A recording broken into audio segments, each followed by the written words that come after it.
Mr. M.A.D. here.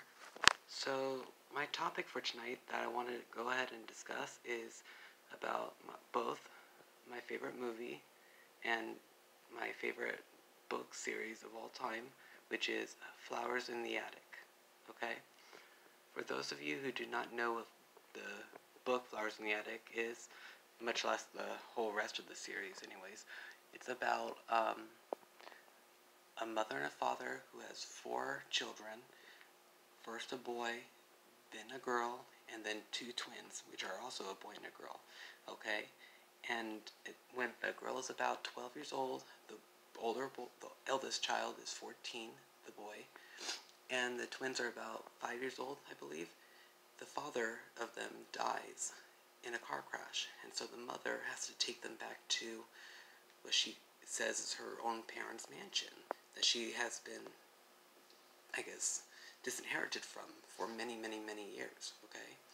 So the kids follow her to her parents' mansion, but then they end up finding out that the grandmother and the mother intend on having them locked up in one bedroom, hidden away in this big mansion, and out of sight, to the point where even the grandfather doesn't even know they exist, okay? And the whole plan for this whole scheme is that the mother intends on trying to get back into her father's will again, because he is a dying old man, okay? But she will have no chance of gaining that inheritance if it is found out that she has had 4 children by her past marriage, or her recently deceased marriage, I should say. And the whole reason for that is because the children are all products of incest. Their mother had actually gotten married, as well as had those 4 children with her half-uncle, which is her father's half-brother, okay? And that's the reason why she got disinherited. And her family, both the grandmother and grandfather, are very, very overly religious, okay? Now in there, the grandmother mistreats all 4 kids, especially the oldest 2, Kathy and Christopher. She's always assuming that something wicked is going to happen between those 2, and, it just goes overboard. And those kids are locked up for almost, I think it's 3.5 years locked up in one bedroom, sharing with each other, and one attic that they can get to as a playroom. Locked up with no sunlight, no going outside, nothing, away from the world.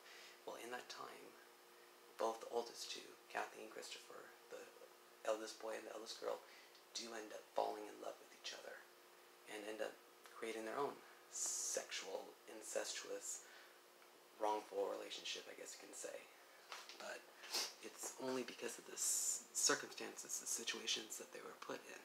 So, I mean, it is a very, very good novel, as well as a movie, okay? There was a 1987 movie that came out, and it is my favorite movie, which is the 1987 movie. However, the 1987 movie is very, very different from the book, and quite not very good when you compare the 2 together, okay? It is completely different. They even leave the incest between the brother and sister out. However, they did make a Lifetime version, remake of it, in the year, I believe, 2014, and that had a great script. They followed so close to the book, it was perfect. But the acting was horrendous. Totally horrendous. But again, the acting in the 1987 movie was as perfect as you can get, in my opinion. So too bad they couldn't just keep the script from the Lifetime movie and then go back in time and use the same cast from the 1987 movie, right? I don't know, in my opinion that would have been perfect. Anyways, I'm just hoping that they will remake the movie like in a theatrical release in the way that it deserves later on in the future, okay? So far we're making a step in the right direction. For any of you who have not read the book or the series, I definitely recommend you reading it, okay? It is definitely a page turner and a book you will not be able to put down. Trust me on this.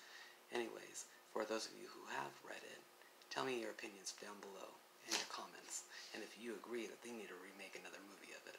Anyways, talk to you later. Peace out.